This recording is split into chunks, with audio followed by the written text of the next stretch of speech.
All right, guys, I'm really excited today because I get to announce a brand new partnership that I have with Titan Nutrition.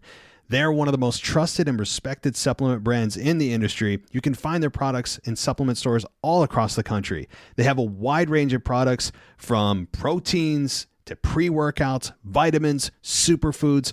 All of their products are backed by the CGMP, which is the Greater Manufacturing Practices, and using FDA monitored facilities with third-party testing. I've tried several of these products, and I can tell you right now, they are of the highest quality that I've ever had, specifically the protein. If you like a good whey protein powder, and you're trying to bulk up, or you're just using it as a meal replacement, I'm telling you right now, guys, it is better than the big guys. We all know who they are.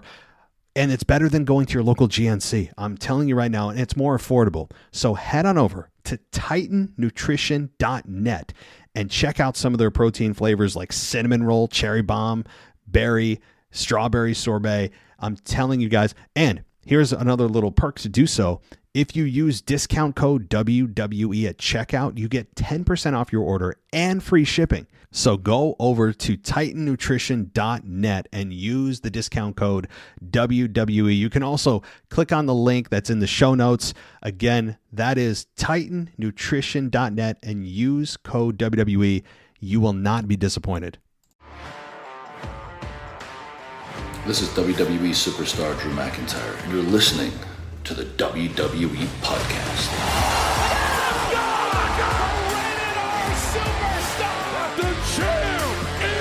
The one that everybody wants, me. Becky Lynch is going to WrestleMania.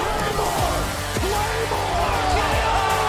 Austin 316 says I just whipped your ass. This is my iron. You're going to acknowledge me. Okay, everybody, welcome to the official 2023 Royal Rumble review. I have with me today a special guest co-host, patron of the show, longtime patron of the show, and voicemail contributor to our mailbag, as well as an in-person perspective from last night's Royal Rumble. And we've got a lot to talk about. But first, let me introduce you to Rocky T. You guys have heard him before, but if you haven't, I want to introduce him to you now. And Rocky T, how you doing, man? And how was the show? I am doing well, man. Still coming off the high from last night. The show was amazing. First time to a Rumble. I've been to past WrestleManias and plenty of SmackDowns and Raws, house shows over the years, but this Royal Rumble is at the top of the list. I can imagine. You don't get, in our wrestling fandom careers, we don't get to go to too many pay-per-views, much less one of the biggest pay-per-views that WWE has every year. So I'm jealous. I'm sure many of us that are watching are jealous, or listening rather, are jealous. And before we get going, where were your seats exactly when you went into the arena? Where'd you sit? So I was behind the entrance. So where the entrance was, we were above it. On the camera angle would have been to the left. So unfortunately, as I told you when we messaged, I was not able to get the sign inside the arena. It was too big, was what they told me. But I think the guards were by our gate were just being a little more strict, because we saw signs get in that were about our size that I had. And then even the sign that she created, they said it was too big, and it's a regular poster board sign.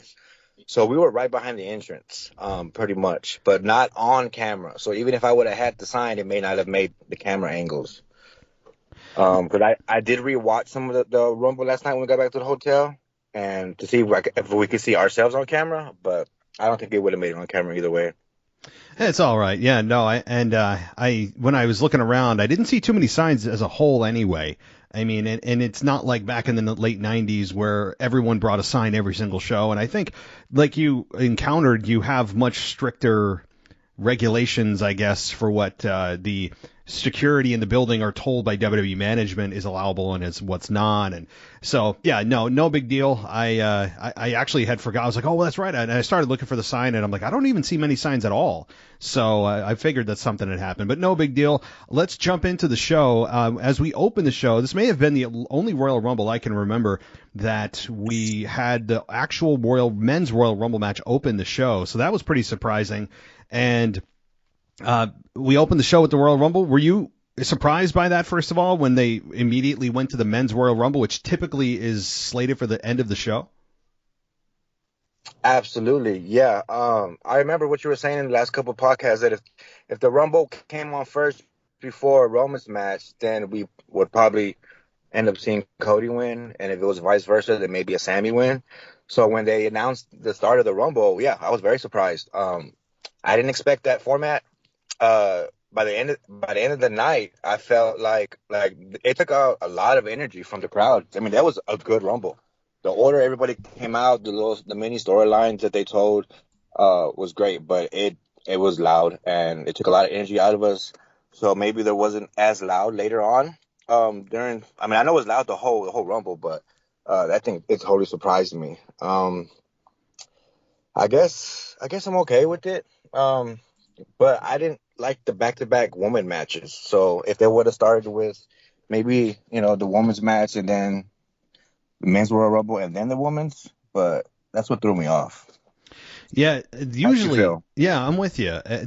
I didn't hate it. I'm like, okay, cool. I don't have to wait 2.5, 3 hours to get to the match that we all want to see. And no disrespect to the women's, but right now the men's Rumble and specifically the championship match with Roman and KO were the main events of the show without question. And so I'm with you. It took me by surprise, but I'm like, all right, let's do this. Let's go.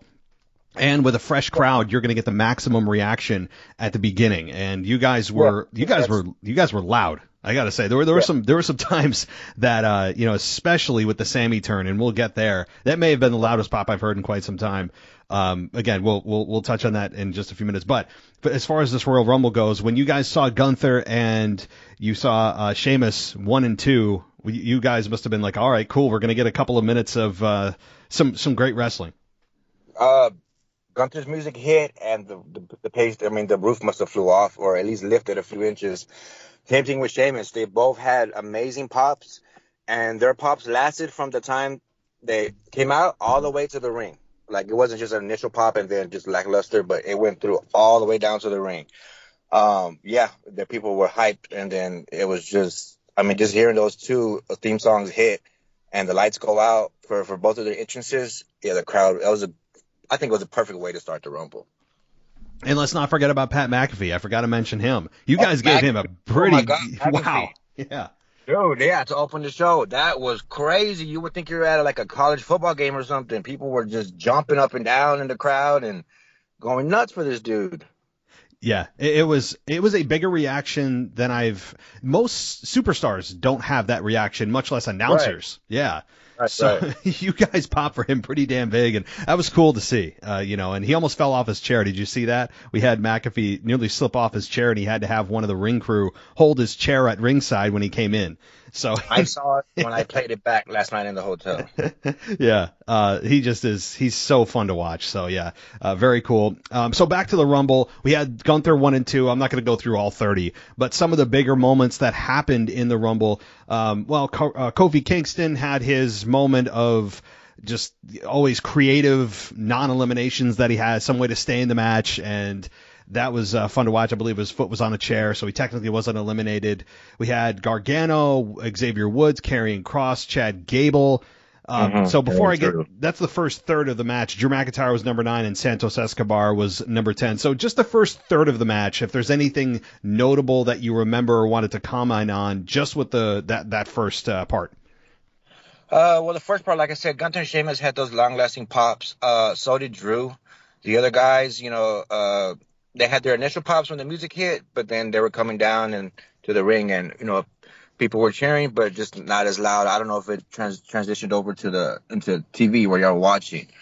Chad Gable had a nice little shoosh at least from my section. My section was cheering a lot and started a couple of chants. There was a little shoosh chant for him, and Kofi and New. I don't know what I know. You don't like New Day. I'm over them too. But those guys got pops. Mm-hmm. And there was even New Day claps before the show started. People were doing the little New Day rocks, the little clap, before the show started. And then a couple of things before, as we're walking into the arena, there's a lot of LA Knight, yeah, chants. And then, of course, the Ric Flair, the woos. This is all before the show. But that first half of the Rumble, Kofi and Xavier's pops, and, they do the little thing in the ring. But other than that, not too much. Santos comes out at number 10. I like the guy. He had a cool little pop. I think people really vibe with his music, and his swagger.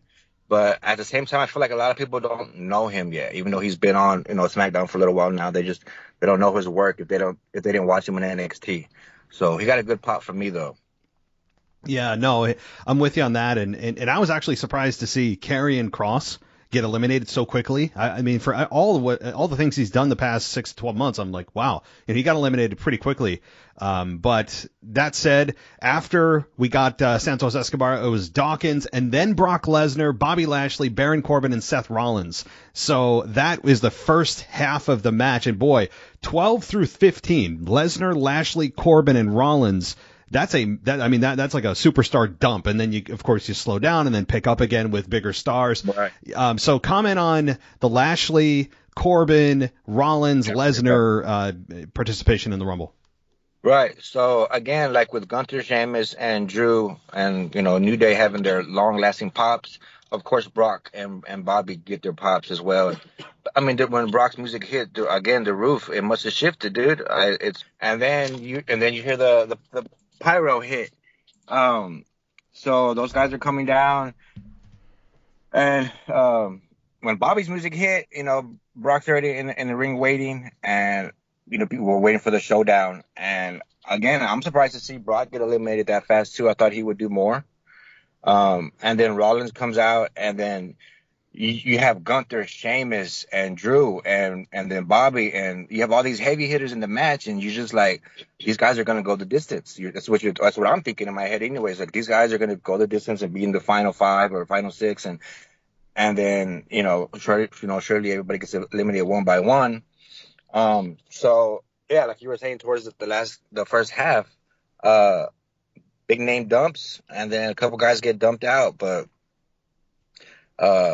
from there on out, well, who's next? We got Otis, and we got what happened with Ray. Yep. What did you think about that with Ray? Because people in the crowd were mad. They were chanting for Ray. Where's Ray? Like the whole rest of the match, where's Ray? Even during the Women's Royal Rumble, they're like, where's Ray? People were just asking for him. But was there anything on commentary that led to anything about what happened to him? They were speculating. I mean, obviously they were suspicious of Dominic, who had something to do with it, and I'm sure he obviously does. So they were speculating and a bit suspicious, yeah. Okay. Yeah, the crowd was, they were into it the whole time. When Dominic came out, of course you get your boos.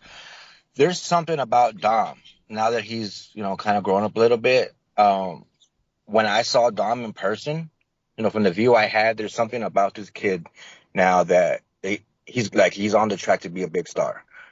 He's got it in his blood. He's got to polish his mic skills and ring work, but he's doing great work right now. But when I laid eyes on him in person, it changed. Like, I respect this kid at a whole different level.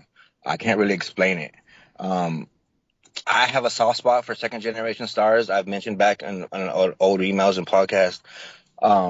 So now that he's getting into his groove, I might actually buy this kid's shirt. I'm not sure, but seeing him in person was a little game changer for me. That's interesting to hear.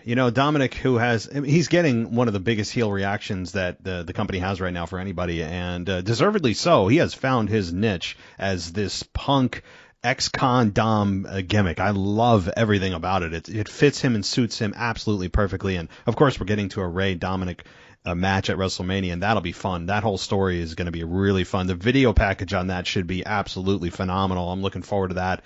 But continuing with the Rumble, we got Elias, who was pretty much a non-factor, Finn Balor in that match, and then Booker T. I mean, you guys popped pretty big. I would have as well. Booker T entering the Royal Rumble. How did that sound in person?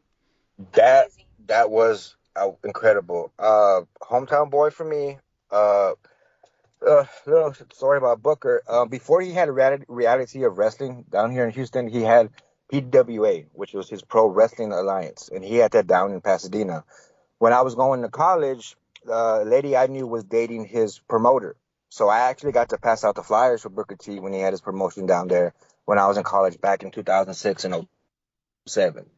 So besides being a hometown boy, Booker T, I have a soft spot for him, but the crowd went nuts for him. He must have had if not the biggest pop, next to Edge, or Brock or Bobby's pop, Booker T's pop might have been the loudest one, and sustainable too, all the way down to the ring.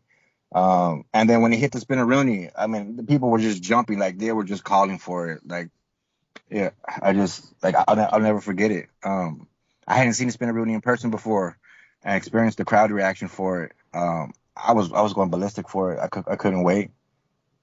It was a fun moment. And you know what? For his age, for not being in the ring, he was in really good shape. And he wasn't exactly what he was, 20 years ago, but of course he's not going to be. However, I really enjoyed seeing him. Seeing Booker T was such a nice, fun throwback. Of course, he's not going to win, but it's always fun to see those guys come back for kind of a cameo appearance. And I'm with you. I was sitting at home like, oh, this is great. Like, when you don't load up the Rumble with a lot of legacy stars and it's kind of here and there, it means more. So I was big on this. I really enjoyed Booker T in the Rumble, even if it was for a short period of time. Then we get Damian Priest, Montez Ford, Edge, and Austin Theory at number 25. So for that batch with Booker, Damian, Montez, and Edge and Austin Theory, kind of go through that if you have any comments on just that batch of individuals. Well, you already had Dominic and Finn in the match, and then when Priest comes out, you kind of had an idea that they were gonna throw people out and take over, and then the idea of Edge started to sink in, and in my head, Kimberly had mentioned it that he was gonna come back, and I wasn't sure, because we're speculating a lot. We thought he might have came back to Raw 30 or something. So I like that he didn't come back for Raw 30, and then so when you see Judgment Day in the ring, and then you got Ford come out, which is kind of almost of a throwaway, even though he's on the rise. And then they're standing tall in the ring, Judgment Day is, and then Edge's music hits. I don't know how that's like the perfect setup. I mean, for him to come back and get his revenge, so to speak, instead of coming back and making a return on Raw and just beating them, I think it was perfect to do the storyline with that in the Rumble. Austin Theory comes out, he gets his boos, walks to the ring, he does his thing, but there was actually a couple people cheering for the kid. I'm pretty high on the kid right now too. He's got a good look. Of course, his in-ring is very good, and his mic skills. So, and then he made it to the Final Four, so good showing for him, even though he came out at number 25.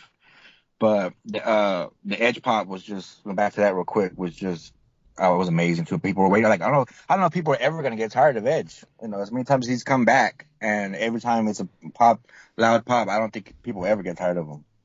No, I think he's also doing a really smart thing of not sticking around too long for when he comes back. I mean, he's kind of sticking around for a month, maybe two, and then going away for 3 months, and then doing, it's extending his career at his age, and it's also keeping him somewhat fresh when he comes back. So yeah, plus his music. his music never gets old ever. It's one of the best entrance music, I think, of all time in terms of, for baby faces anyway. I absolutely love it.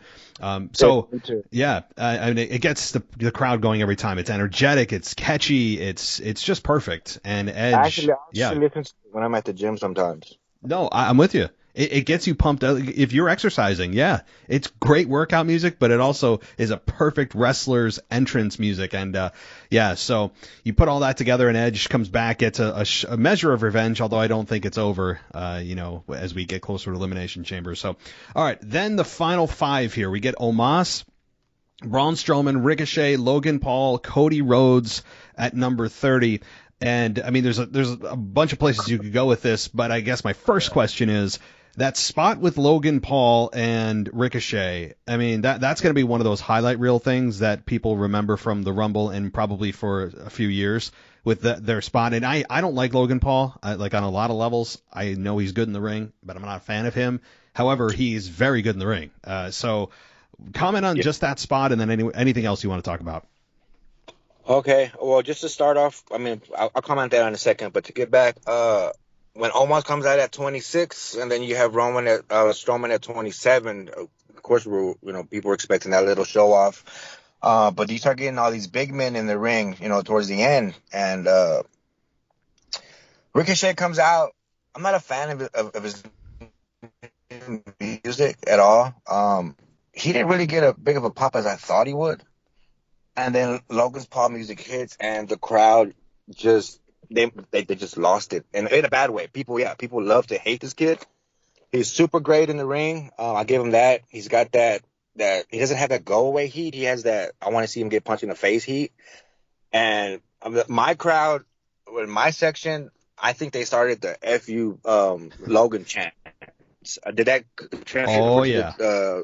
Yeah. It did? Okay, I thought they were gonna edit that out. It was loud in my section, and we heard it in the arena, but I didn't know if it would go onto the TV.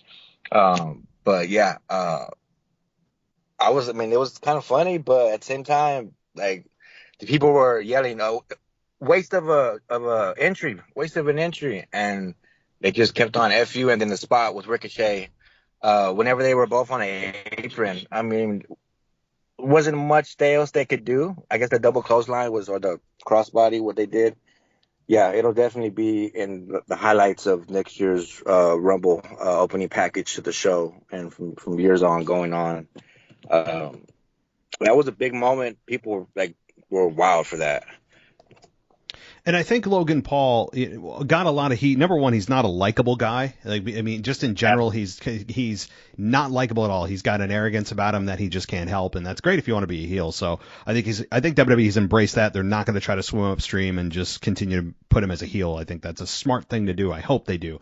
And so as we move on here, Logan Paul finally gets eliminated. And one thing I didn't talk about too, Brock Lesnar got eliminated very quickly, and much quicker than anyone expected. He starts tearing up ringside. I know this was earlier in the match, but I never got your opinion on, or your reaction to, what was it like in person? Were people actually angry that Brock got eliminated so early, even though they didn't want Brock to win and knew Brock wasn't going to win? Were they kind of disappointed? That's the sense I got from listening to the crowd, that you guys were just kind of angry that he was eliminated so quickly.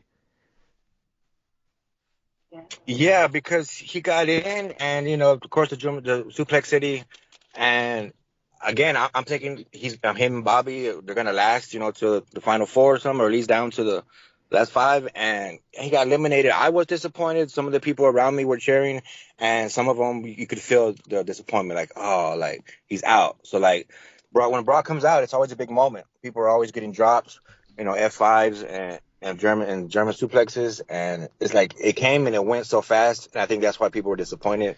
I think they just wanted more from him. Mm-hmm. But to the story of him and Bobby, I guess it makes sense. But again, people seemed like they were disappointed. Yeah. Okay. That's kind of what I felt. So one more thing about Logan Paul, and then we'll get to, of course, Cody Rhodes ending with Gunther, is that I think also he got heat, not just because he's an arrogant kid, but also because people realized that Cody's a part of the Rumble. They knew that there were only 2 spots left, and one of them for sure is Cody Rhodes. And people were wondering, wait a minute, could 29 be The Rock? Could 29 be Stone Cold? Could 29 be Randy Orton or Riddle or somebody else? So I think also it was a kind of a disappointment, angry pop on top of the fact that Logan Paul is just an annoying, kid and an SOB. So did you feel that way? Do you feel like the fans felt that way in person? There was kind of also disappointment that it was Logan Paul instead of another big name that was floating around for weeks? Absolutely, yes. Like I said, as soon as he came out, loud boos, and then the people in my section started that "FU Logan" chant. And the guy behind me was a waste of an entry. He kept on saying it over and over. Yeah, people were expecting a superstar, a full-time superstar, or a big name like Rock or Austin. I know people have been speculating, but if it would have been Riddle or Randy or Big E, somebody that we wanted to see, then yeah, it would have been great. But for Logan to take up somebody's spot, knowing that he's not going to win, just to get more heat on him, people were really upset. Yeah. I can't really stress that enough. I don't know who. I guess since maybe he eliminated Rollins, could we be expecting something between them going forward, do you think? Maybe, yeah. I mean, their styles certainly match up, and we also have proof that Logan Paul can put on a really good match. That has been established very well, and he is getting a very big push very quickly, which is going to create resentment for him, and that's great if they want to push him as a heel, and I think they could with him and Seth Rollins. So I'm all for Logan Paul-Seth Rollins match. However, I'm more of a Seth Rollins in main event of WrestleMania instead of in a grudge match at Mania, but I digress. So, but yeah, I think that is probably where they're going because they know that the match is almost guaranteed to be really good. Okay. To circle back real quick about Ray and Dom. I know you were, and I were expecting a show off between them, a face to face, and we didn't get that. How disappointed were you about that? I understand where they're going. I know that eventually it'll be revealed. We'll get footage of Rey Mysterio being, hung up in a basement somewhere, strapped to a pole, or just, beat up, or there'll be something, some kind of nefarious reason why. We all know that. But I would have liked them to have had it play out on the Rumble, where Rey Mysterio is on fire, Dominic has been eliminated, and Dominic, even though he's eliminated, comes back, low blows his dad, and throws him over the top rope. Like, I would have liked to have seen it play out in front of fans. Like, I know we'll get to something on SmackDown, but yeah, like, they could have easily continued to push this at the Rumble where Dominic does something underhanded again. Yes, I was disappointed. Yeah, very much so.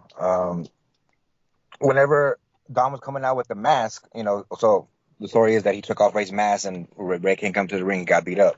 And in my mind, logically, I'm thinking, doesn't Ray have a 10,000 mask? And every wrestler travels with at least 3 or 4 different color schemes, for the ring gear. So we're like, why can't he just put on another mask? But yeah, it was disappointing not to see that. I was looking forward to that. I'm not I've always liked Ray over the years. He's not at the top of my list or anything, but, respect. And then again, soft spot for the second generation stars, like Dom. So I think that really would have added a nice spice to their storyline leading into WrestleMania if Dom would have eliminated Ray, or vice versa. If Ray would have eliminated Dom, that would have been a great pop. But we didn't get any of that. So a little disappointment there, but, let's we can move on from that now to Mr. Cody Rhodes. Yeah. Explain the pop. People knew number 30 was Cody, right? So but go ahead. Once we knew, once 29 hit, it was Paul, and then we knew, okay, Cody's the only one left. People were ready for it. So one thing we didn't talk about is the demographic, of the crowd. Yeah. So a lot of families. And I'm talking about like mom and dad with kids, all in bloodline shirts. You had grown men our age, like in groups of 3 and 4 and 5, all with matching Uso gear, like red hats, red shirt, red shoes. You had a lot of men in their 30s and 40s that were in my area, that looked like lifetime fans. But at the same time, there was a lot of kids. The kids were going crazy, like young kids, 4 to 5, maybe 10 years old. They're cheering for Cody, like just before he even came out, like crazy. And once we knew it was Cody coming out at 30, everybody was just Cody, doing the little chants. When his music hit, the loud pop happens. When he walks down to the ring, the noise went down. And then that one part of the song where it goes, oh, everybody just likes to sing along with that part. So he gets that loud pop, he gets to the ring, and then he does his little pose, another pop. So Cody's pop wasn't as big as I thought it was going to be, and it wasn't long lasting to the ring like some of the other guys. And I was very disappointed because I had mentioned in a couple mailbacks ago that if Cody was going to win it, I thought he should have been at the number 1 spot.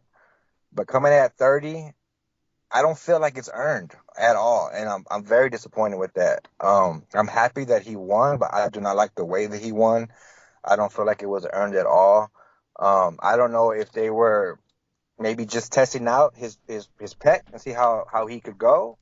I don't think they wanted to put him at number 1 or even at number 15. I don't think they want him in the match that long, maybe to risk injury again. But the win, the pop from the win was pretty big.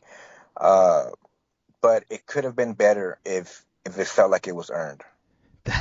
You hit the nail on the head. Now, again, I know I'm in the minority. I'm not a Cody Rhodes babyface fan, and that doesn't help my analysis here. However, regardless of who wins the Rumble, number 30 is a privileged spot to be in. And if you're going to bring a guy back that you're bringing back from injury, you're creating this whole story that we're all supposed to get behind him and feel for him and all this, and you put him in at number 30, he is in a spot that has a very high likelihood of success. And it just also doesn't help him that it was down to the number 1 guy of Gunther and him. He almost lost to a guy that was in the match for over an hour. I mean, that's not a good testament to your babyface that you're supposed to push. They did a great job, and Gunther is a future world champion, bar none. I am a massive Gunther fan. I love everything that he is and stands for. I love everything Imperium stands for. But if you're going to bring Cody Rhodes in and make him number 30 and then nearly lose to the guy that's been in the match for an hour, it's not a good look. Now, I think fans in the moment don't think that. They just look at Gunther versus Cody, and then maybe later on the reality of, wait a minute, he kind of slid into this position. Why are we cheering for him again? And plus, it's Sami Zayn's year. This is not Cody Rhodes' year. So there's a dynamic there as well. But yeah, I thought the end of the match was very well done. Of course, from a wrestling perspective, they had me believing for a moment or two Gunther could win it. I mean, they did a nice job at the end of the match. There's no complaining from a wrestling in-ring perspective. But when you look at it from logical perspective, I mean, yeah, right. Cody was in a very advantageous position that we're supposed to be, admiring. Right. So back to circle to Gunther real quick. I've renamed him Iron Gunther because he did go the distance. And that was really incredible to see, for him to make the final two, start as number one. And then to be a champion on top of that, like, going forward, I mean, you think he's going to keep the belt forever. He's going to have to drop it eventually. But, yeah, you're right. He's the future champion.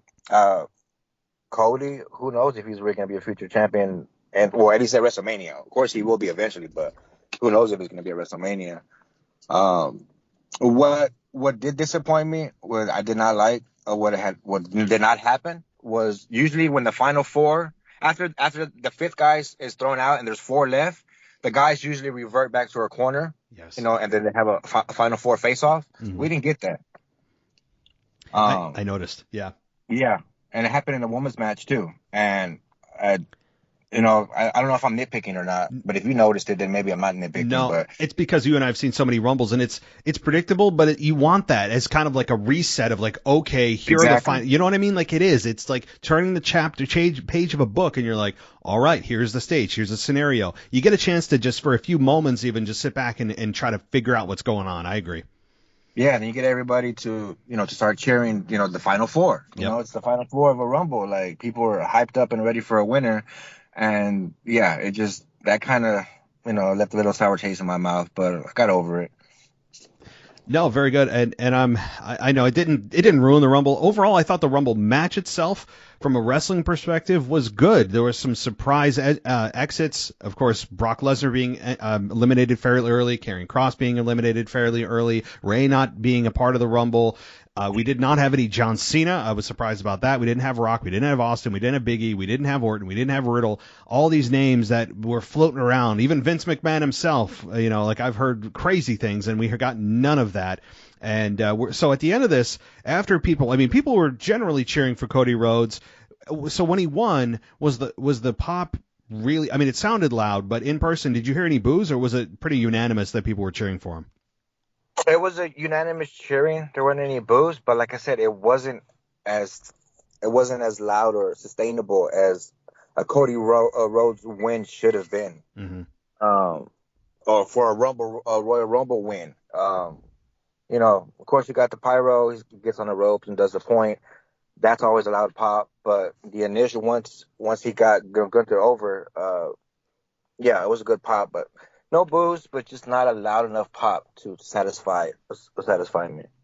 Yeah, no, I understand that, and being that it's the first match of the show, that you guys give maximum effort, you have maximum amount of energy, and it still wasn't a place it should be. I think it's a little concerning, but ultimately I think I know I'm in the minority here, and I'm cool with that. Usually I'm not. In this one I am, and I'm willing to embrace it. So. All right. Well, any thoughts, or rather, any final thoughts on just the Rumble match itself before we get to Bray Wyatt and LA Knight? The only thing else I have to say is that I'm glad that Booker T was the only legacy star that showed up, and there wasn't, any other wasted spots besides Logan Paul. Of course, you had, Edge and Brock are your part timers, but they're still big names and very relevant. But very glad to see that there wasn't a lot of wasted spots on old legends and legacy stars. But Booker T being a Texas boy was, I think, the perfect fit if you're going to use anybody to fill up a spot. Agreed. Yeah, I'm cool with one or two of them. They didn't and they didn't even do that a whole lot with the women's, which I really appreciate. We'll get to that a little bit later. So, all right, Right. now the women, or rather the pitch black match, Bray Wyatt versus LA Knight. It was basically a rave party with black light. Right. I have no idea what all that. I guess it was just shredded up paper that was somehow implanted into the announce table that was made for the spot to look more dramatic. It was, I mean, I know why they did it because it looks cool, but it also is preposterous that there's a bunch of paper shoved into the desk. It was ridiculous. Nonetheless, I get why they did it. I think that Bray Wyatt's makeup and his mask were really cool. It was kind of an evolution of the Fiend, but also a version of himself that we haven't seen yet. LA Knight, I love all of his work. I think that he is a massive star in the making. My quick analysis, and I'll toss it to you, is that I thought the match was okay. I thought that it was physical as it should have been. I was very disappointed in the ending, that it was basically a complete squash at the end of LA Knight, where there wasn't even a hint that he could win.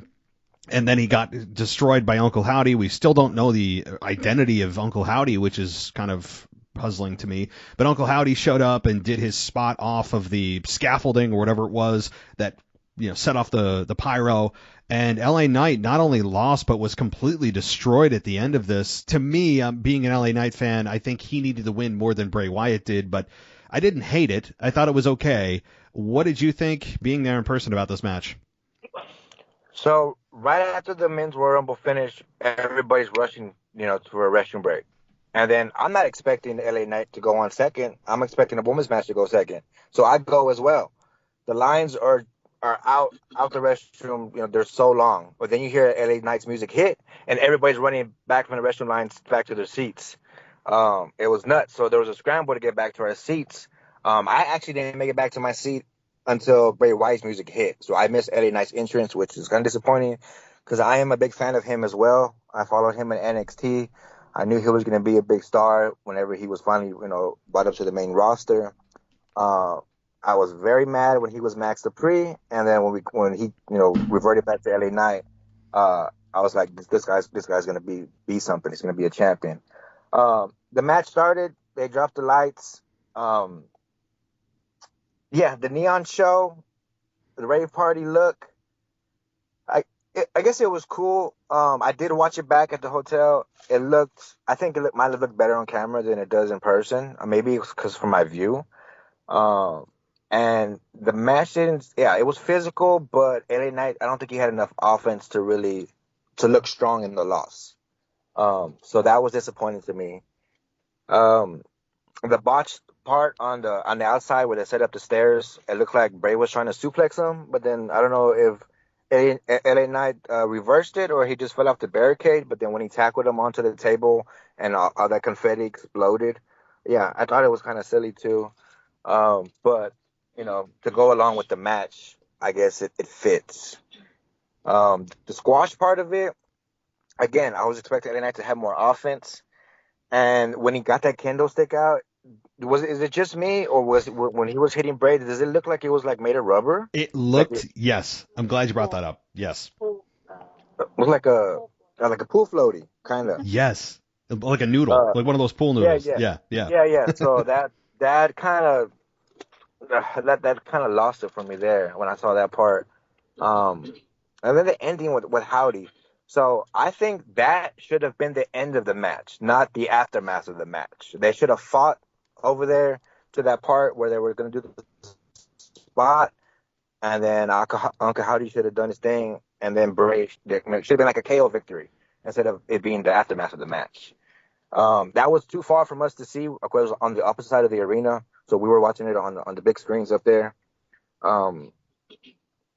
I don't know if I'm really happy with that, because we were expecting a reveal, or we were expecting something more to the story. We saw the Firehouse puppets up there, which is a cool visual, but I don't like. It was a squash match. I don't feel like LA Knight doesn't look stronger in the loss. It was a squash match. It's like all that hype and stuff to the match, and then I don't think it delivered, honestly. Yeah, overall, I thought it was a slight disappointment. It wasn't embarrassing. It wasn't a sloppy match. It just was.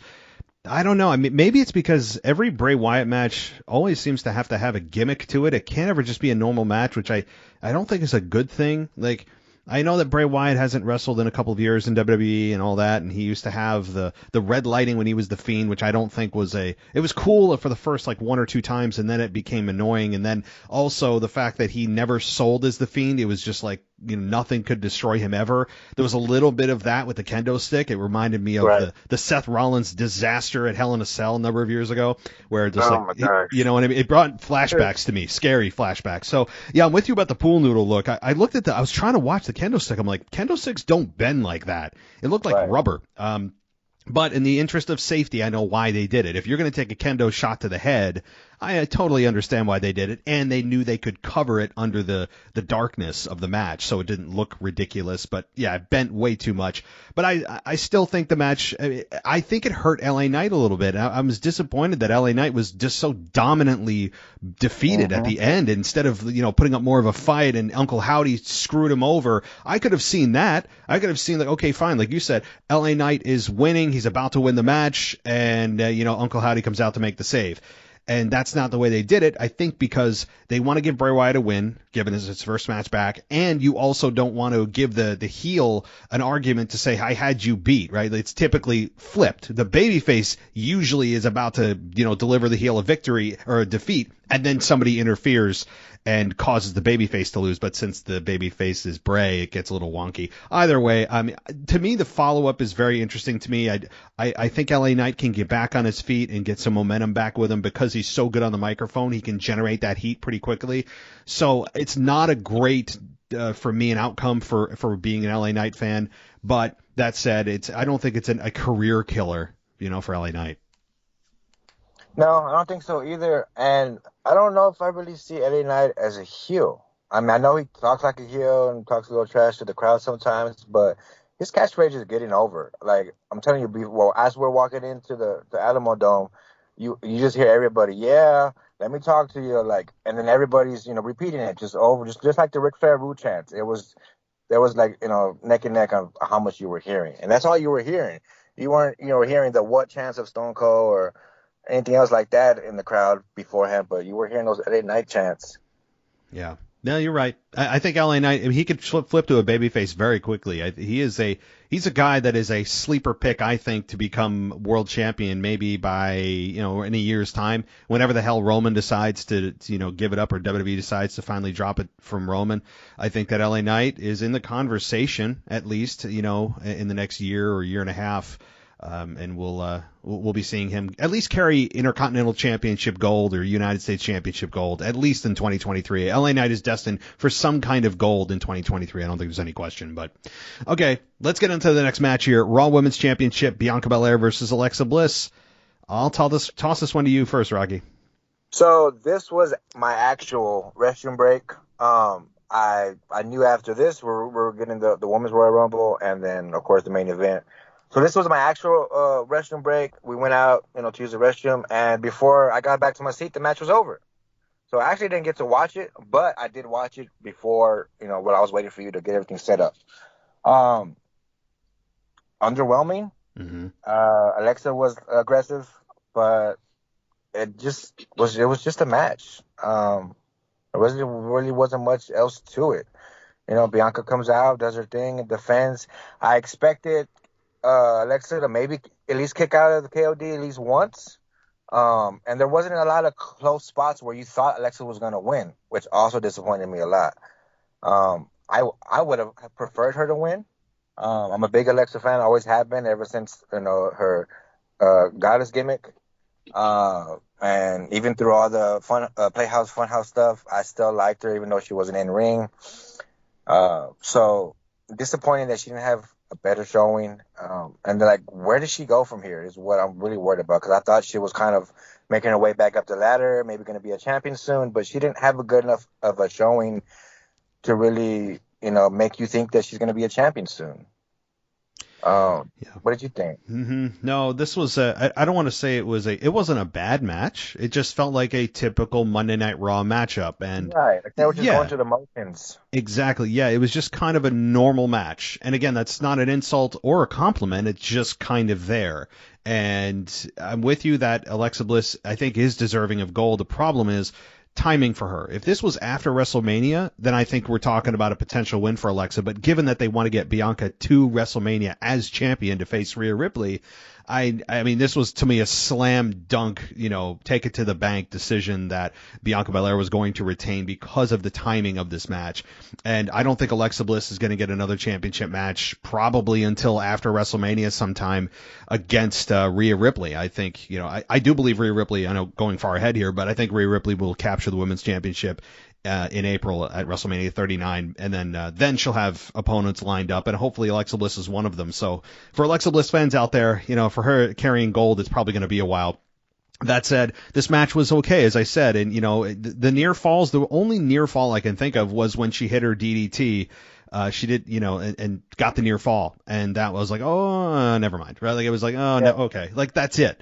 And really, what this match was about was, okay, after the match, the Bray Wyatt symbol flashed, and then she got mesmerized by watching, the playground. So apparently, she's going back to sitting on a swing for months. I don't know what she's doing, but that's really what this progress of this story is her. But how far is she going to descend back into darkness? Is it going to be the same character? Is it going to be another version of her? What is this going to be? That is really the takeaway, not who won the match, but rather where does Alexa Bliss's character go after this?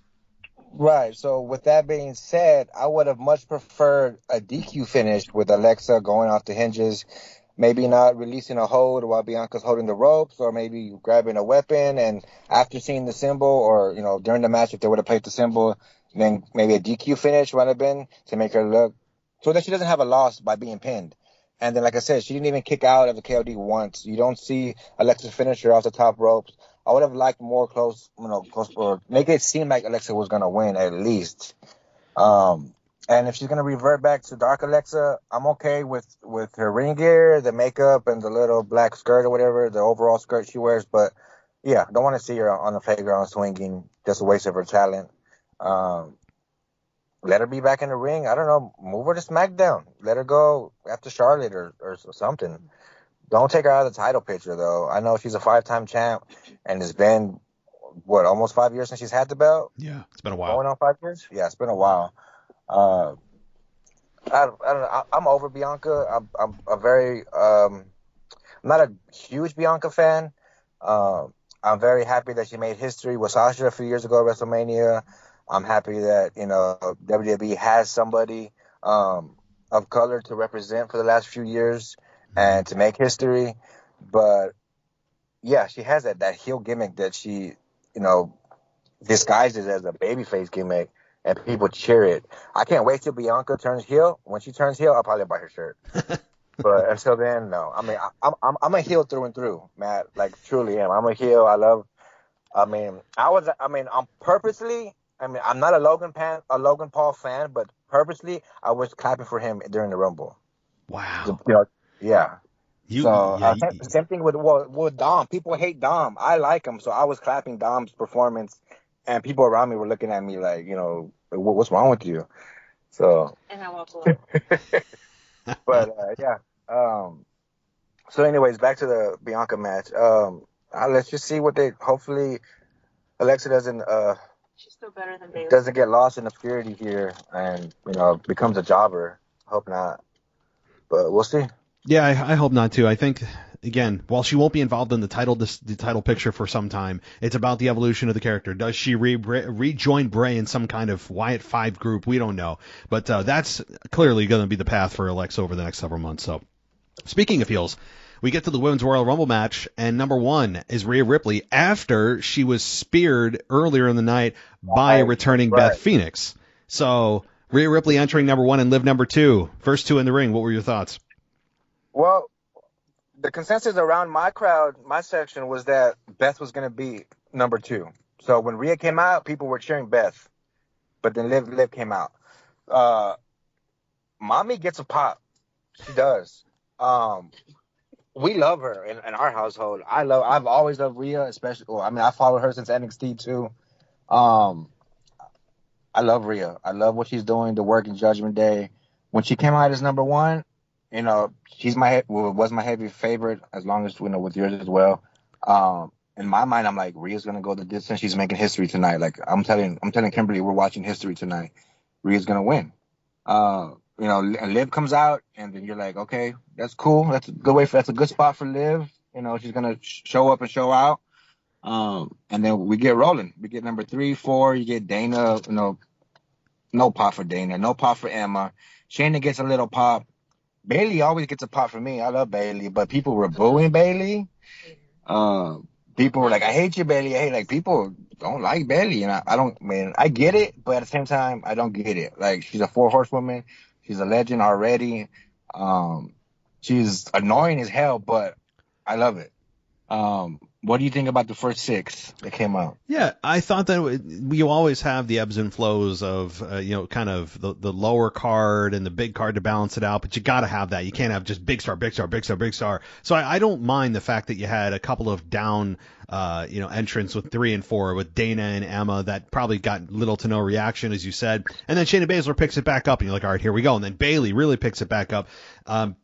I thought the beginning of the match was good, and Rhea Ripley selling that spear was good. She didn't forget about it. So many times there's a lack of selling that can really, really push a storyline forward, and it really, I think, adds an element of realism to the sport that people forget about selling. And she sold it well. She was coming out kind of clenching her midsection. And so, yeah, I'm a Rhea Ripley fan, but I wouldn't cheer her. I would still boo her, but in a way that is what they're designed to be. I wouldn't boo her that I don't want her on my screen. I think this is Rhea Ripley's year. She's in a position I don't think anybody would have expected her to be in. She was my favorite, your favorite, many other favorites to win. And, having her in the match here for the first 6 anyway was what you'd expect. No massive eliminations, just kind of, hold the fort and wait for the ring to kind of fill up. So as we move, we get B-Fab, Roxanne Perez, Dakota Kai, and Io Sky to round out the first 10. Again, not the biggest stars in the world, but looking at the first 10, what are your thoughts? Right. So after Bayley, you get B-Fab, who doesn't get much of anything with her. I guess they need to do something, or they need to fill a spot, because I know B-Fab was not really she's on the main roster, but she's not really full-time wrestling. But whatever with her. Then Roxanne comes out. My new number 1, Roxanne. Roxanne got a very nice pop. I guess more people know her now. I don't know if it's because she's a Texas girl or because she's an NXT champ. But she got a very nice pop. She came in the ring and was a little firecracker. As you know, and some other people know, I was able to meet her back in the Christmas holidays break. She was in my part of town with, I believe it's her boyfriend. His name is Gino. He wrestles with Booker T's promotion down here in Houston. They were together in town, just trying to get away from her recent, stardom or her fame that she got from winning the title. They can't even go to anywhere local in Laredo, where she's from. So they were, at my side of town in Houston, visiting his family. So it was very cool to meet her, and then to see her in the Rumble. I mean, I almost fell like in the row in front of me when I jumped out of my seat.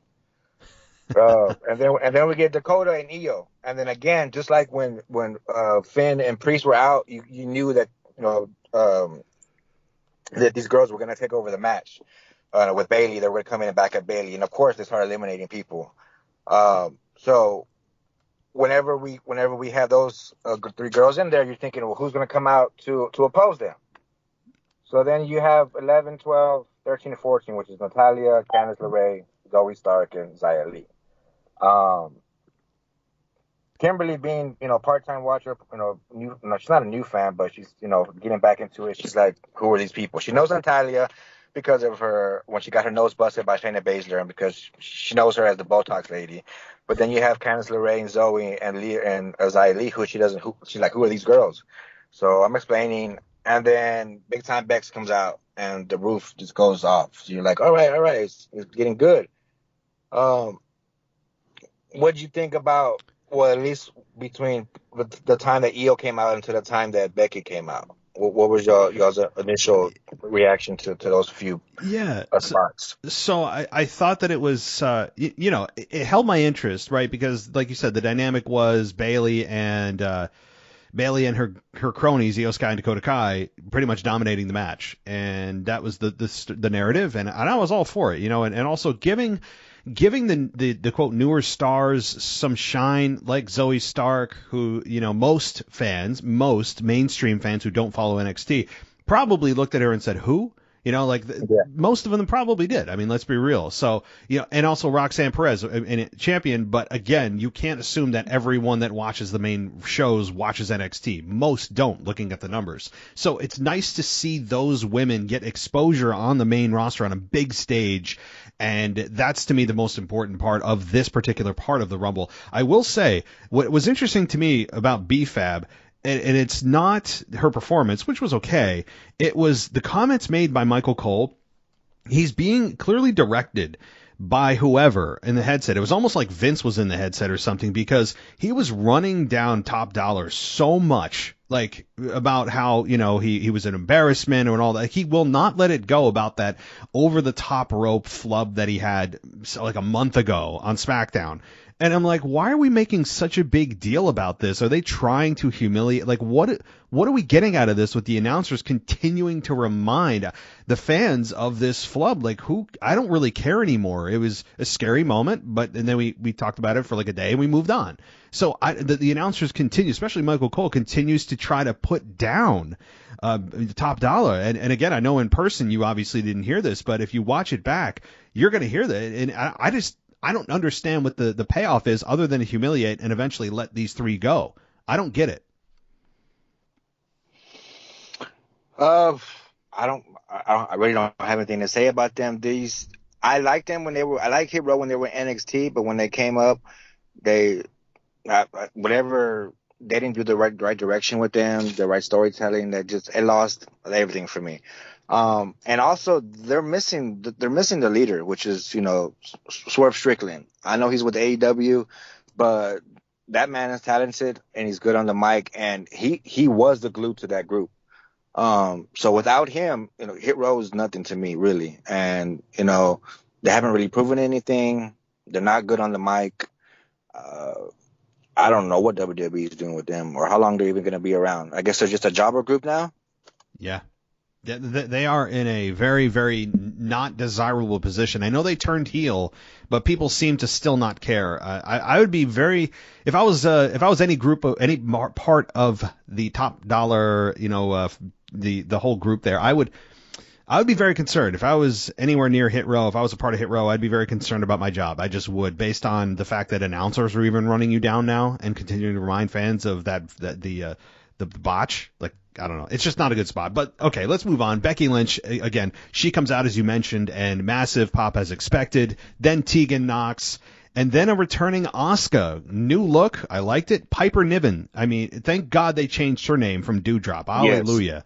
Tamina and Chelsea Green. So looking from 15 to 20, this was there's a lot of big names in here. Some nice changes for names for Piper Niven specifically. New look for Asuka.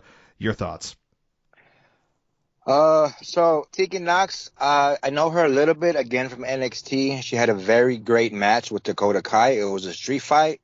That's how I learned about those two names. So if anybody doesn't know much about their history, check out their street fight from NXT. I believe it was at a takeover event a few years ago. Asuka's new look. Asuka got a great pop. Everybody was happy to see her. And then her face paint was amazing. Is that a new gimmick, or is that a past gimmick, or do you know anything about it? It's not anything I recognize. No. Okay. So that was great. And then, it was great to see Piper back. I'm glad she's back from injury. I'm glad they changed her name. I was really starting to be high on her before she got injured. When she was kind of having a title match here and there. Tamina, I guess I need to, fill a spot again. And then Chelsea Green, I've heard the name here and there, but I don't know her work. Do you know her? A little bit, not a lot. Okay, so not enough. Okay, so it seemed like in my row there were some hardcore indie fans, so they popped really hard. Like they were like high-fiving and hugging for her. So they must have known her, from the Indies, but I know nothing about her. Yeah, I mean, that's what you're going to get with somebody like Chelsea Green. It's going to be kind of very isolated groups of people that are that much into wrestling, that know everything about everything, including independence. So yeah, I mean, but overall, I mean, the reaction for her was tame, and as expected, most fans don't know a lot of her work. I know very little as well. So right, and then she didn't do anything. Right, No. She got eliminated really fast. Yeah, so it was, yeah. So what's the point of having her come if we don't even get to see her, do a finisher or do her a signature move to anybody? Like, it was in and out. Agreed. So I think she was a wasted spot just because they didn't showcase her. Yep. No, it was. When you have somebody come in just to get eliminated that quickly, it's especially if someone that you're trying to maybe build as something bigger. It's not good. No, I agree. But all right, Zelina Vega, Raquel Rodriguez, Michin, Lacey Evans, and Michelle McCool. Very interesting. Michelle McCool. She might have been one of the very few actual legacy stars that have plagued the women's Royal Rumble the last few years, kind of in an embarrassing way, just to fill 30 spots. In this case, we had Triple H actually utilize the NXT roster, instead of Vince bringing back quote unquote legacy stars. It's really an exposure of how weak the women's division is. So I'm really glad the way Triple H booked this. But Zelina Vega, Raquel Rodriguez, Michin, Lacey Evans, and Michelle McCool. What'd you think? So Zelina, I like Zelina. I always have. Of course, I didn't really like her as the queen when she was the queen of the ring or whatever, the queen's crown. But very impressed with her mic work. Raquel, hometown pop for Raquel. I know she's from Texas. She got a nice hometown pop. Michin was lackluster. Lacey Evans, same. And then Michelle McCool comes out, and yeah, I think she's the only legacy star in this Royal Rumble. Just like how Booker T was the only guy, I think she's the only legacy star. We got a couple NXT people. Do you think her plaguing the Royal Rumble, like you just said, has anything to do? Do you think Undertaker has any pull with that, getting her in? Because we had saw an article that, or maybe she posted it, that she was upset that WWE didn't call her for the Rumble. And that because she was so close to where it was going to be, where she lives. So we think that was an online swerve that they tried to swerve us. But then they showed her in the crowd. So I don't know. You think Undertaker has pull for that? Yeah. So if they are only going to delegate one spot or maybe two per year for legacy star kind of cameo appearances, and I'm all for that. It's fun. It makes the Rumble fun if you don't do too much of it. And if they're going to choose just one and they realize that the wife of the Undertaker is interested, I mean, it'd be kind of silly to say that, that has no effect on their decision. If they're looking at Michelle McCool, Tori Wilson, Stacy Keibler, Molly Holly, and they're like, well, obviously they're going to choose, Michelle McCool given the connection with Undertaker. Do I think that's the only reason? No, but if that's to say it's not a factor, I don't think is fair. So yeah, I think it had something to do with it. And I know they were in town specifically because Undertaker's doing a one-man show now. Mm-hmm. And he was doing a show on Friday night here somewhere in town in San Antonio. So they were definitely, here in San Antonio. But, so glad that they only pulled out the one legacy star. And then from the NXT, I think we only had 3 people from NXT, which we had was Roxanne and then Zoe Stark. And then comes out was Indy Hartwell at 26 after Michelle. Mm-hmm. Are you familiar with Indy? A little bit. Yeah. A little bit. So I'm familiar with her back when she was in the group with Johnny Gargano and Candice LeRae and Dexter Lumis. They were together in NXT. She had that big thing with Dexter. They got married and all kinds of stuff. So she's solid in the ring. She definitely needs work on her promo, but I like Indy. So if this was her highlighted spot to letting us know that eventually she's coming up to the main roster soon, she may be somebody to watch out for. And then you get Sonya. Like I said earlier, I was purposely clapping for Dom and clapping for Logan. I did the same thing with Sonya. I know she's a little whiny baby right now, but people love to hate this woman. I don't know if they respect her because of all the whining and she hasn't proven herself. And, she keeps on losing, but she's getting her way. I don't know. I'll toss it to you about those last two with Indy and Sonya. Yeah, again, I thought that, specifically Sonya Deville, she gets a negative reaction. I mean, she's so good on the microphone. I don't think people realize how good she is on the mic, and I don't think she's utilized to her full potential yet. She's getting there. I don't think she's in championship territory yet. Again, everything resets when it comes after WrestleMania, but looking at WrestleMania season, I don't think she's involved at all. I understand she has a championship match against Charlotte Flair again. That's going to go absolutely nowhere. So Charlotte will beat her again, and then, she might be involved in like the elimination chamber for the women if they have a chamber match, but there's just no way that she's going to win the championship before WrestleMania. But I think that these two entries were good. I mean, you have somebody that most people probably don't know, and then you have somebody that almost everyone that watches the product knows the name, Sonya Deville. And while you were cheering, I'm going to assume most of the other people were booing. And then you get Shotzi out there, and Shotzi seemingly got a pretty good reaction. She brought out her TCB tank.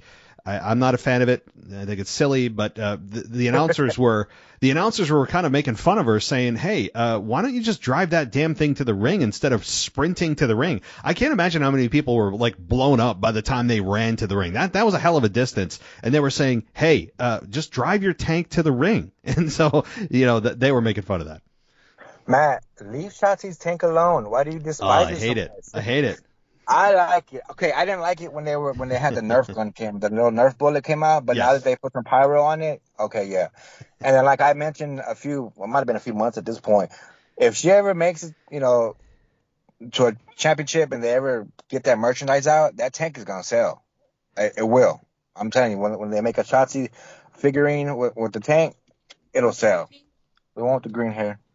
But other than that, yeah, she got a nice little pop. But from where I was sitting, I didn't get to see the tank, and I didn't watch that part back over yet on the playback, so I didn't get to see it yet. But so I guess I'm glad she came out with it.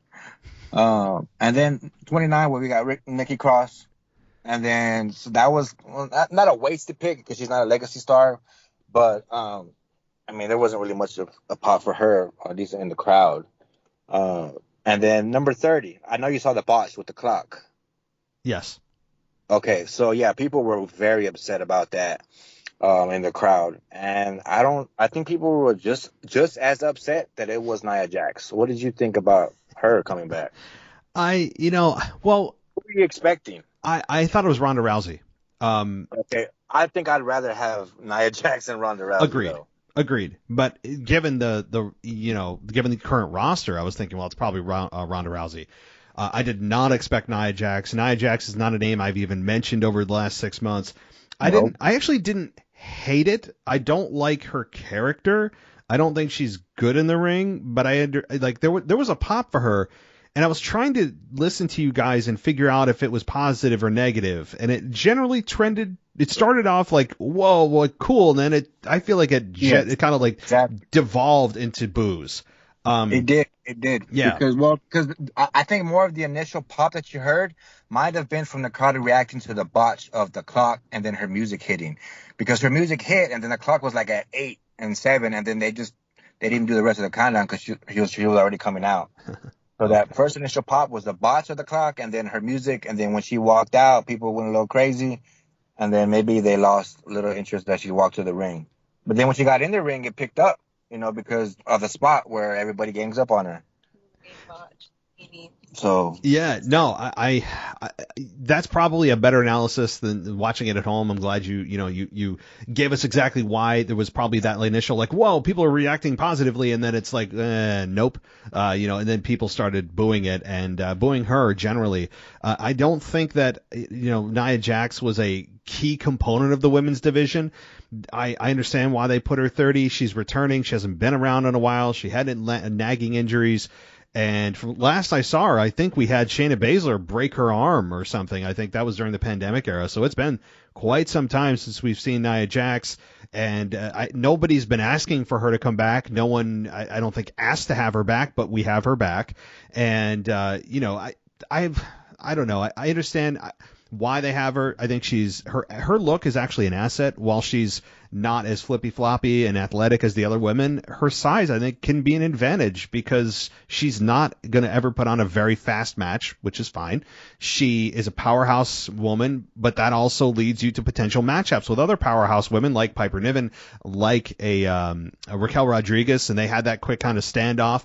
I think that there's something here. I don't think she's a women's champion yet, but I don't know. I think there's value in it, but ultimately Rhea Ripley winning was the 100% right call here, and I have no issue with Rhea Ripley winning at all. Did you? Absolutely not. Like I said, when she came out one, I felt it. I felt it. She got such a good pop. People were just chanting for mommy, dude. It's gonna get over. I know she's in a heel group. I know she's doing heel tactics and she's talking like a heel, but she may be the coolest female heel that we've ever had it in a long time. And then, towards the end there, again, with the women's match, when the Final Four happened, there was no Final Four showdown, just like in the men's match. So that kind of, threw me there. I was upset about that. And when it gets down to the final three of her, Asuka, and Liv, we just knew. I mean, I especially knew after Bayley and Becky were gone from the match. Like after that, there was no other big names that you really thought could pull it off, and Rhea was in it. And every woman that came in the match was dropping Rhea. They were hitting her with the move, and then Rhea would go off to the side, and then somebody else would come out, and then they would hit Rhea with another move. And she was bleeding for most of the match. It looked like, I think, from her nose. Did you see that? Yes. I'm sure you saw that. But, just mad respect and props to her for fighting through it. But, she was getting cheered regardless. And then whenever she told everybody to gang up and throw out Nia, like, people were behind it. And I'm looking over the list here of people that had got thrown out. Rhea had 6 eliminations. Which leads. I thought she was going to have more. I thought maybe she might have set a record or something, but she does have 6. I know she sets the record of being the female to start the match at 1 and win. She lasted over an hour, so that's going to be, in the history, forever. Just like how they show Rey Mysterio's 62-minute, Royal Rumble victory and, the opening package, the video package of the Rumble. They're going to put Rhea's, time and win in there for the rest of our lives. And then just real quick to get back to the men's match, Gunther had 5 eliminations and so did Cody. So, there was nobody who had, 8, 9, or 10 eliminations, but, some people had a few. But Rhea, at the end there, the finish on the apron there, I think that was the best way to get, Asuka back up, showing that she had a good showing, get her back up, maybe to a championship tier. Liv has a great showing, starting from number 2, finishing the match, final 2, getting eliminated there. The spot with the poison mist being, sprayed into Liv's face, and it was a good spot, and there was a lot of times where you thought Rhea was going to get eliminated and she didn't. So, it was a roller coaster ride, really. But when, she eliminates Liv, I mean, again, the roof, it had to shift, man. People were just cheering, mommy, and the girl's only 25 years old, dude. I mean, I don't. Yeah. She might.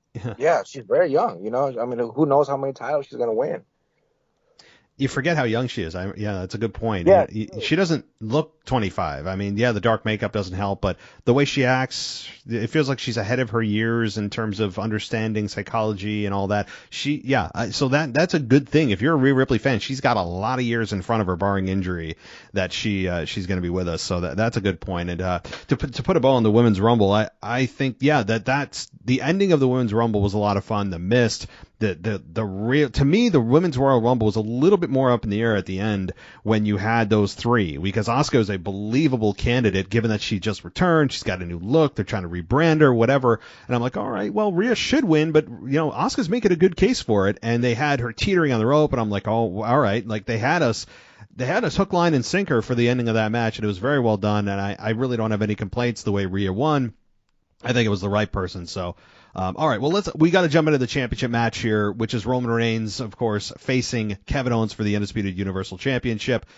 And, the match, let me just quickly say, the match itself, because this is not something that is the talking point here, is really the match itself that I thought was good. And I think we all knew it was going to be good. It was just a matter of how well could they convince us during the match that Owens might actually win.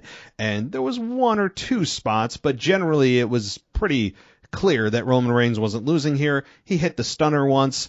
There was no referee at one point, and everyone's counting 1, 2, 3, 4, 5, 6, 7, 8, whatever, and there's no refs. So that spot, happened, and you're thinking, oh well, he could have won there, but ultimately we knew it wasn't going to happen. It was all about the post-match antics that is the discussion here, and I actually, not to toot my horn, but I called it nearly verbatim of what was going to happen after. He was going to beat down Kevin Owens after he beat him and then tell Sami that he wants to do the same thing.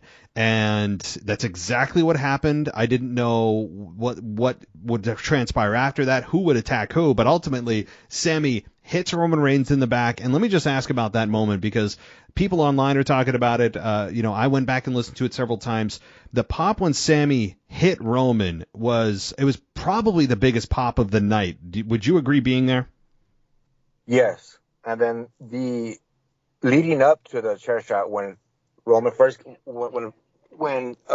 gave Sami the chair and he was just holding it up, like he was about to hit him. The people were anticipating, like they were cheering for it, and then some people were like, no, don't do it. So yeah, and then when it actually happened, like, oh my God, yes, definitely the loudest pop of the night. But when it happened, I don't know if you, I'm sure you felt it, but I felt the shift in the landscape of WWE with that one chair shot. And just, before that, when they were just beating up Owens, I started to feel bad for the guy. They did a real number on him. Even before the handcuffs, they did a number on him. They put the handcuffs on, and yes, the stairs before the match even ended. When he threw him on the stairs twice. Oh yeah. I hope Kevin's okay. I hope he didn't hurt his neck or something. I mean, I'm sure this will take him off TV for a while, but whenever that happened, yeah, you knew there was no chance that Kevin was gonna win. I mean, we already knew it, but just when that happened, like, you knew that this was gonna be bad. And then, right when that chair shot happened, like I said, I felt the shift in my heart, in my mind, in the WWE universe. I felt it. I felt it in the crowd. And then when you see the Usos getting mad and Jay's yelling at him, and you can feel his anger and disappointment and the betrayal, and but at the same time, it's a roller coaster of emotions, because you're feeling bad for Kevin, you feel bad for Sami, you're excited for Sami because he's finally gonna turn. You see Roman get hit with the belt, the Usos get mad, Paul Heyman's facials, and you don't know what to feel. You're feeling everything.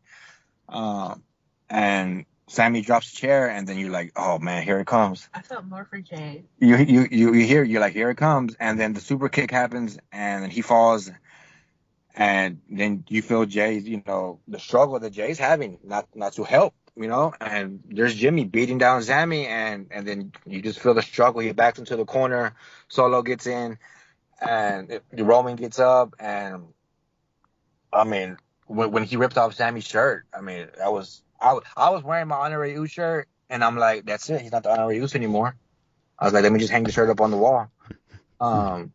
But yeah, we felt it coming, but you felt the sympathy for Sami.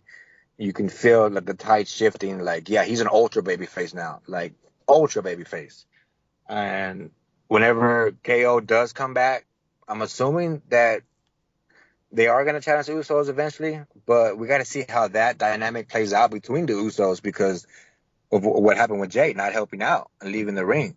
How loud was the Jay chants when he was walking back to the stage? Did they translate on TV pretty well? Yeah, it came through very clearly, and that is the other part I don't think that we thought of would happen. And we knew that somebody was going to turn on somebody. Ultimately, Sammy was going to come out on top, or rather get cheered with all of this, and that's exactly what happened. But the Jay part of this is something that I don't think a lot of people thought about, where he was conflicted. Jimmy immediately super kicked him. Of course, Solo Sikoa gave him the Samoan spike, but Jay, like you said, is conflicted and doing a great job from a facial standpoint of going through the emotions and the struggle and what do I do? Do I attack him? Do I not? And he just excused himself and then just left the ring. And Roman was staring him down like angrily, like, what are you doing? And then we get, of course, Roman Reigns standing tall at the end of this. But, both of them are beaten down. Where do they go from here? I mean, it's got to lead to a championship match between Sammy and Roman. But the question is, does that happen at WrestleMania, or is that still reserved for Cody? If it's reserved for Cody, given he won the Rumble, well, then where does Sami Zayn fall at WrestleMania? It's got to be against Roman unless they split the belts. I mean, there's still a lot of ways they could go, but I still think that it's going to be at Elimination Chamber, given it's in Montreal. And imagine that hometown crowd with Sami Zayn challenging Roman Reigns at the Chamber in the Bell Center in Montreal, and then it's going to be Kevin and Sammy versus the Usos at WrestleMania, eventually probably taking down the Usos for the tag belts with Cody versus Roman at Mania. That's still my prediction. It doesn't seem like any big stars are coming out of the woodwork, at least at this time, to challenge Roman Reigns for that Universal Championship. So, given that, I don't know, what are your thoughts moving forward on where this goes? Well, where to start? I guess it really depends on what we get at the Elimination Chamber. Are we getting? I mean, of course we're getting the match, but what does the winner get of the match?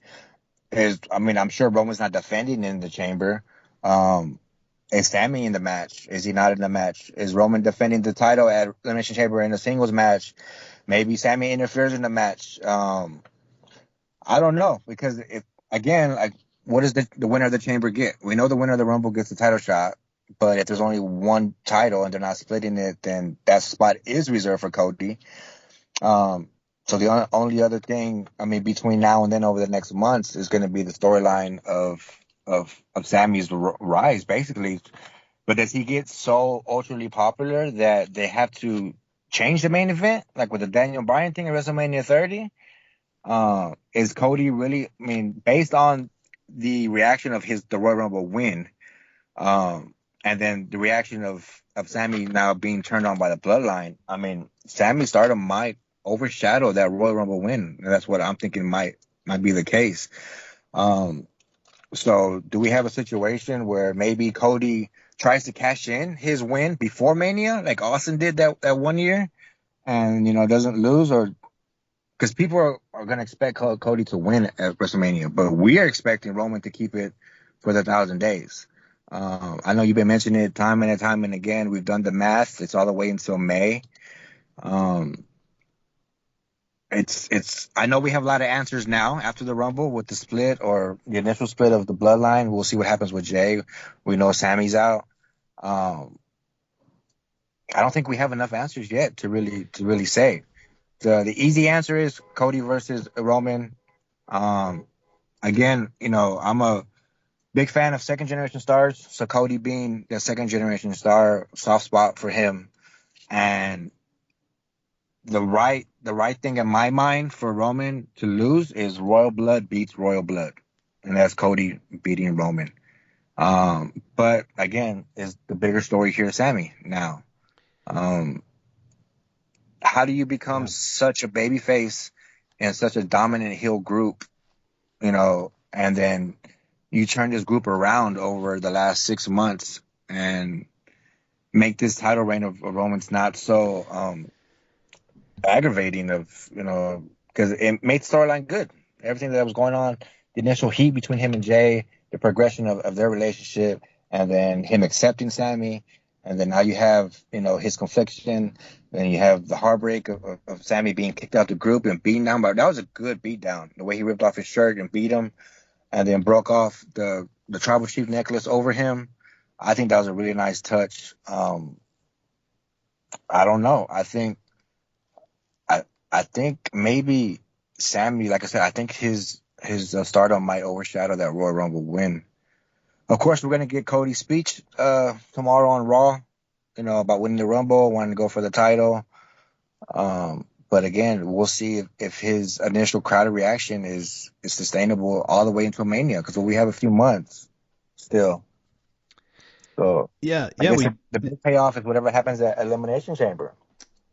exactly. And if I was WWE, I would be very careful about putting Sami Zayn and Cody Rhodes in the same program at all. I mean, because that will turn, if they're not trying to turn, but that I think the fans, if they were going to choose, would choose Sami Zayn over Cody Rhodes right now. Sami Zayn's the hotter one. He's the more organically connected one with the fans. He's been around longer with the fans. And he's the hot. I mean, he's just way hotter. They got the biggest storyline that they've had in I don't know how many years, and they've been waiting for this turn and waiting for this moment. To me, if you're going to keep Cody Rhodes in a babyface position, you got to keep him away from Sami Zayn, because then the fans will be forced to choose, and guess what they're going to do? They're going to turn on Cody instantly in favor of Sami Zayn. So I think that right now what they're going to do is just finish it up at Chamber, and then somehow just keep the belt on Roman, not split it, and have Cody versus Roman at WrestleMania. And then I still don't think he'll drop it there, but that's the only way you can go through with this and would not have the fans resent Cody Rhodes for taking the spot that really should be reserved for Sami Zayn at WrestleMania in the main event. Because, while Cody is he's a great performer, all that. Right now, he's been absent for 7+ months, and Sami Zayn's been here, and he's been in a position that's been a very, very enviable position of growing slowly with the fans. Fans start realizing he's really good on the mic. They start to connect with him. They've seen him be a wrestler in WWE for I don't know how many, 5, 6, 7, 8, 9 years. He's had great match after great match. It's just a dangerous position, and I would not be WWE, want to be them if they're trying to somehow get them in a fatal or a triple threat or something like that. I really wouldn't do that. I would. It's danger zone if they try to position the fans in that way. Yeah, I totally agree. Have you heard any rumors about what might happen at Chamber yet? Because I'm not really big on going through the rumor mill, and I see news articles here and there, but I purposely keep myself out of the online groups where there are spoilers and stuff, because even though wrestling can be predictable, I still like to be surprised. Yeah. So, and I know it's hard in this day and age, because anytime you scroll through your phone, something's popping up, or you're hearing somebody's telling you something. Especially in your case, I'm sure people are messaging you all the time about, did you hear this? Did you hear that? I purposely like to keep myself out of it. So I get most of my news updates from you and the other co-hosts when I listen to all the reviews and, whatever the patrons say in the mailbag, whatever people bring up. That's where I get my news, and then I'll research it. But I don't like to hear it, beforehand. Yeah, I'm with you. In the age that you can access anything at any point, it kind of ruins the fun of pro wrestling, doesn't it? Like I don't want to know. And I hear things and I talk about them because I have to, but I don't go purposely digging out the spoilers. I really don't. I don't want spoilers. I think they're a detriment to the business. I know people use it to get clicks and all that on their websites. It's not for me, but I will report on things like if Fightful or Bleacher Report comes out with something, I'll report on it. I'll talk about it, but I'm not going to go into the stuff that's maybe comes out that leaks out of, so-and-so's going to win the belt at WrestleMania. I don't like to get into that. I don't like spoilers. But all right, well, let's put a ball on this whole thing. What are your final thoughts, final conclusion on the event and being there live, and of course anything that you want to touch on that we didn't? Sure. Well, actually, I know usually whenever I know we were both excited to get to start of the show, and what a lot to talk about. But usually, when you bring on somebody, you usually ask them how they got into wrestling. We skipped that part. Oh, yeah. Well, go ahead. So my wrestling career, or my wrestling days, start as a very young child, about 4 or 5 years old. I remember going to the Compaq Center a lot, for house shows here in Houston. My earliest memory is my tia took me and my cousin, my aunt, and only thing I remember from that show is her running back to our seats, screaming that Ultimate Warrior had touched her hand, because he would run down and slap hands on his way to the ring. So that's my earliest memory of wrestling. But I remember going, all those early years, from 5 to 10 years old, Compaq Center and shows. And by the time I was in 6th grade, because you're only 2 years older than me, so just get that in perspective. By the time I was in 6th grade, wrestling it was getting hot. Attitude Era was starting. I gave away all my Power Rangers and Ninja Turtles to the little brother, and it was all wrestling figures from there. I had the wrestling subscription. I had posters all up and down the wall. My whole room was full of it. I've been to a handful of SmackDowns over the years. I was at WrestleMania 17 in the Astrodome. I was at WrestleMania 25 in Reliance Stadium. But what really got my passion started is Bret Hart and HBK were my dudes growing up. Those are my number 1 and 2. I always liked the big guys like Taker, and Kane and stuff, but technical wrestlers, high flyers were my kind of guys because my height and body type is like them. So those are my guys. And I remember Shawn, winning the Rumble to face Bret at WrestleMania 12. And that was the first pay-per-view that I asked my dad to get for me because I wanted to watch that match. And the announcement of the Iron Man match was a big thing. And even as a young kid, I understood the magnitude of what it represented. And then I remember sitting down watching that match for the full hour, and I was just in awe. You had that epic entrance of Shawn. It was an epic match. They went into overtime, and that sweet chin music that Shawn delivered to Bret to end the match. You see the spit fly off of Bret's mouth, and the way that he just draped over his body and hooked the leg. Like, I was mesmerized. I've watched it back so many times. I've had that image in my head over the years. You hear JR screaming, the boyhood dream has come true. And then you have Howard Finkel announcing the HBK as the winner, like all of it together. I don't remember anything else from that WrestleMania. I remember that match forever. And that's what, if I wasn't already hooked before, that's what hooked me right there.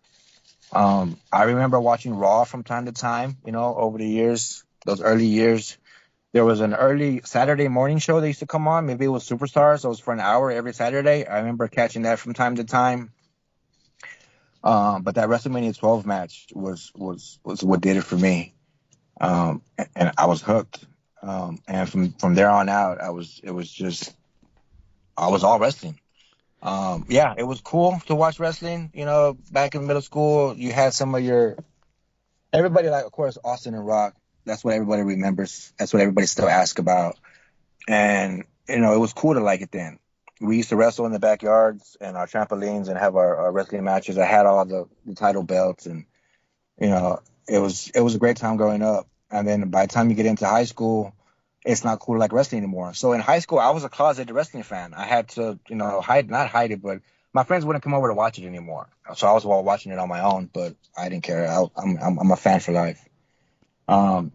So, early days, I fell in love with the Intercontinental title, that white strap that Shawn had. I used to think that was the top belt because it said Intercontinental in front of championship instead of just WWF championship. So because the name was longer and sounded more prestigious, I thought it was the top belt. But I was a young kid at the time. I didn't know better. And then in high school, I watched all through Attitude Era, all through PG Era. And then John Cena happens. And I respect the hell out of the dude, but I hate John Cena. I disliked him whenever he beat Triple H at WrestleMania, and then I started hating him when he beat HBK at WrestleMania, and then the PG Era happened. And of course, I still watch, but I would tune out from time to time, but I would still keep up with Bleacher Report back then. And then as during the 2015s, when it started to pick up again, I started to get heavily back into it. But lifelong fan, 30 years plus. My first Rumble now. So, I mean, what's left to do is try to go to a SummerSlam or try to go to a Survivor Series. That way I can at least say that I've been to all the big four, which is a lifetime goal for me. So if I can make it to a Survivor Series and a SummerSlam sometime in our lifetime, and I can say I've been to all big four events, then I would say that I accomplished something in the wrestling world myself. And then ever since finding your podcast back beginning of the pandemic, that's really changed a lot for me. Just because I stopped listening to the radio as much, and I didn't have any friends that like to talk wrestling. I mean, we're all grown now, and people don't believe in it as much, or they don't care for it as much. So I don't have anybody to talk to about it. So when I found y'all's podcast, I really took to y'all's. I backlogged, listened to all your nostalgic shows and on all the reviews and stuff. And then once I got caught up, and then you started the mailbag, and that was a big deal. I know for me and for a lot of other people, because you have a lot of international listeners. So the mailbag was a great addition to the podcast. And that's what really made me, I believe in you. I believe in the podcast. I believe in everybody that takes the time, dedication to make the time to put into the podcast. That's why I wanted to make the sign for you and to kind of advertise for you, because I want to help this podcast grow.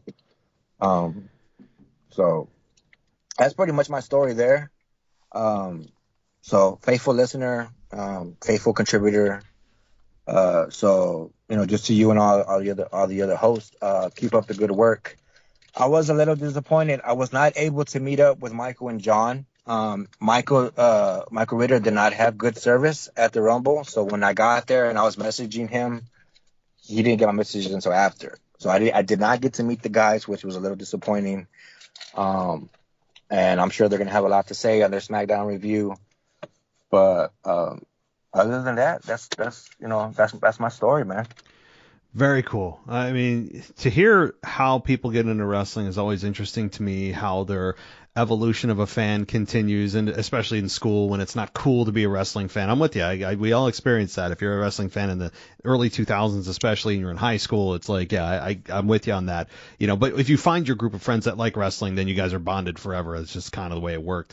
But yeah, and then of course the moments you went to, 17, 25, WrestleMania. I mean, like the Undertaker HBK match at 25, which is just one of the greatest of all time, and WrestleMania 17, which is generally regarded as one of the best pay-per-views of all time. I mean, those are certainly some things that you could put in your resume that are pretty awesome to be at. And then, as you look to the present, and that you have the big four you want to get to, I think that's that's not something most fans can say that they have done. Most fans can't say they've been to a WrestleMania, much less the big four. So I hope that you eventually get your goals achieved, and maybe get to a wrestling event that has or doesn't say that your sign is too big to bring in, right? Like that's something it must be a new regulation, or if you're on the camera side, it can't be this big or that big. I don't know. Who knows? But I really appreciate you at least making even the effort to make that. I really do appreciate it, and I appreciate listening. And yeah, for that now. I have a solution for the sign. I'm just gonna get a T-shirt made. They can't take off my T-shirt. That's true. Yeah, they can't tell you your T-shirt's too big. Sorry, sir, you're gonna have to remove your T-shirt. Yeah. Yeah, but there was a lot of eyeballs that were put on the sign as I was walking in, going through security, waiting to get into the stadium. But once we got up to the doors to show our tickets, they're like, that sign's too big. And it must have just been our side of the stadium, because I've seen other poster board signs, but mine was like 4 feet tall, dude. So I get it. And even if I was going to cut off the borders, they still said it was going to be too big. They wanted me to chop off part of your legs where it says the WWE logo. Yeah.